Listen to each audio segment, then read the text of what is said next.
చాలా చాలా ఈజీగా ఉల్లిపాయలు కూడా వేయకుండా చిటికలో అయిపోయే రొయ్యల వేపుడు.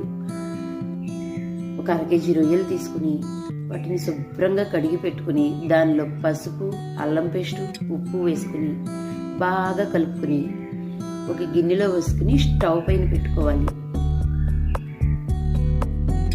ఇలా స్టవ్ పైన పెట్టుకున్న రొయ్యలను మధ్య మధ్యలో కదుపుకుంటూ లో ఫ్లేమ్లో ఉడికించుకోవాలి.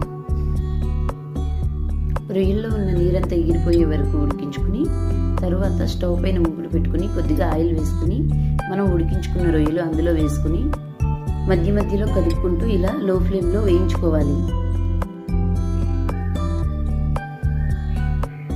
రొయ్యలు చక్కగా వేగిపోయాక ఇలా కొంచెం కారం, కొద్దిగా గరం మసాలా వేసుకుని ఉంటే కొత్తిమీర కూడా వేసుకుని ఇలా కలుపుకోవాలి. అంతే, రొయ్యల వేపుడు రెడీ అయిపోయిందండి. చాలా ఈజీగా చేసుకోవచ్చు ఈ రొయ్యల వేపుడు.